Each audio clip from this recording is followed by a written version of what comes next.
of people struggle in their spiritual enterprise, especially in spiritual warfare, is that in the workings of God, they think that Satan is God's opposite. And you know, by opposite, what you mean is equal. If white is the opposite of black, is that black is dark, white is transparent.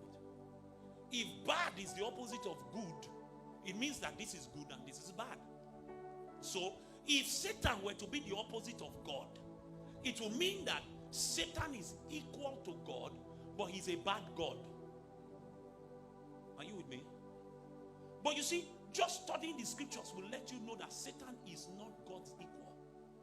He's not a bad God, he's a bad angel. Michael and Gabriel are good angels. Satan is a bad angel. Now, if you understand this first, you will now understand second, that Satan is not equal to God in creation. God is uncreated. God is unlimited. God is unrestricted by time and space. God is all-knowing. He knows the end of a thing even from the beginning. That means as things begin, he already knows the future. He knows the in-between. Satan is a created being. Satan cannot be in two places at the same time. He's not omnipresent. Satan does not know all things.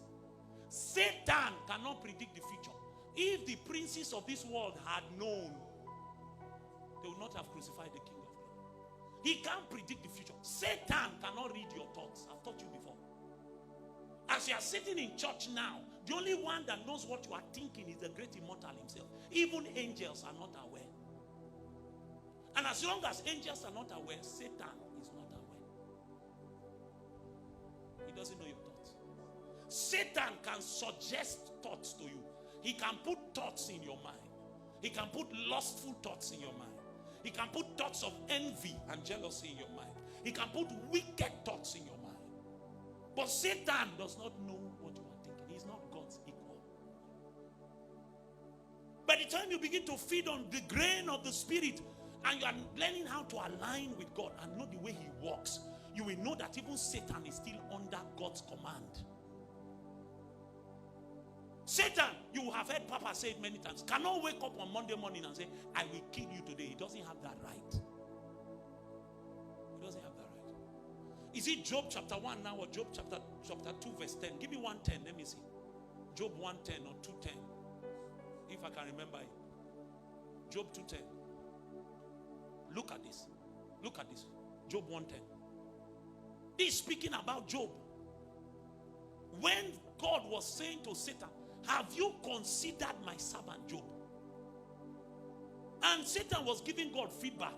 He says, have you not made a hedge around him, around his household, and around all that he has on every side?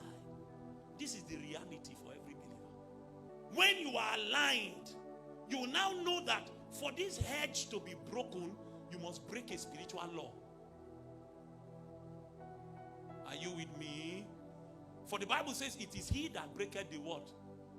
The hedge that what will bite? The serpent.